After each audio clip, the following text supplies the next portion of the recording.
asshole.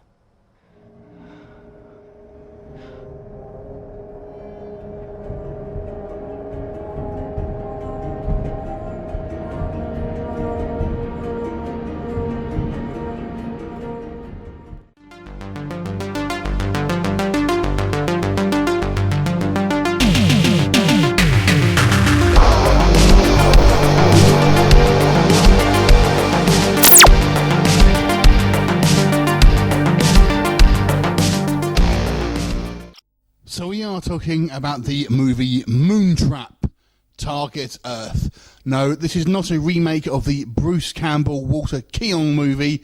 It is a 2017 B-movie sci-fi directed by Robert Dyke, who also co-wrote this, and will be remembered, I feel, for one particular scene involving some fighting robots.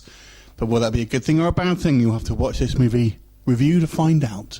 So the story here basically focuses on a female scientist who, together with her partner, are brought on to work on this kind of spacecraft which is found in the dirt, essentially, and the mysteries that it will basically be kind of hiding. And there's kind of course an evil corporation who kind of wants to kind of use it for their own nefarious means through various kind of back and forth, basically, and espionage and all that kind of stuff. We end up on the moon, of all places.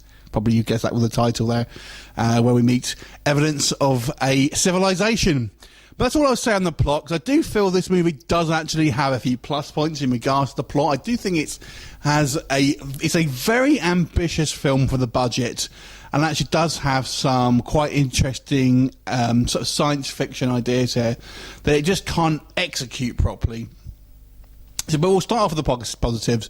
I do think this does have some good ideas, and the story itself, like I said, it's not executed particularly well, but it does have its heart in the right place, and it is actually it tries to be somewhat of a more intelligent sort of science fiction B-movie with some interesting ideas in regards to, civilized life other than kind of human and stuff like that. So it kind of is a success in that respect. There's also some fairly decent acting, considering I really liked the female lead here. I thought she was a very fun character and has a great relationship with her kind of partner. And the bad guy himself as well, it makes a very charismatic and kind of quite fun bad guy. But let's talk about the negatives here. No, I haven't mentioned the robots and the positive, have I? No.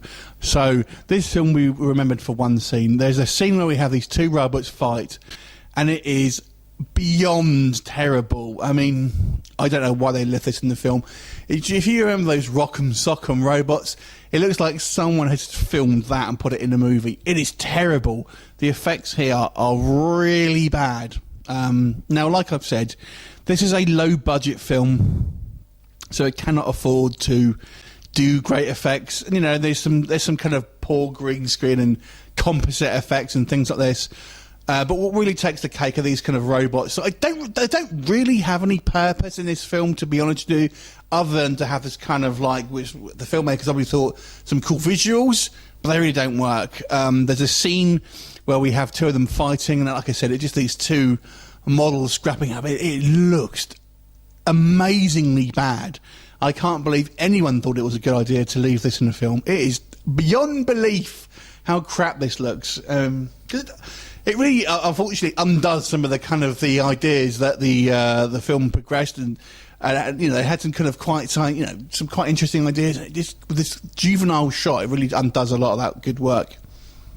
But even outside of that one sequence, it's basically a guy in a suit. That's kind of like a big foam suit that clearly he can't see out of very well. And they just look really bad. They look kind of, they're made of kind of like plush or something. It's ridiculous.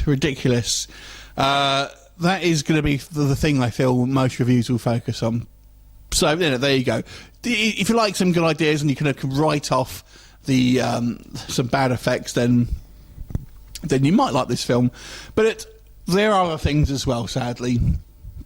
Even though I like some of the ideas here, some of the way they're executed on screen is quite poor. The story gets a little bit convoluted, and we have one of the most incompetent hit women you'll ever see, who doesn't check her work even when she can't even see when she's hit someone. There's real some like obvious plot conveniences and stuff like that. So overall, I do feel this film had some ambition. It had some good ideas. It had a good female lead as well. And to be fair, some other cast members are all pretty good, but the execution and the effects here were sadly lacking. So I'm going to give this movie a 4 out of 10. Have you seen it? What did you think of it? Leave me a comment, and I shall look forward to seeing you next time. Bye for now.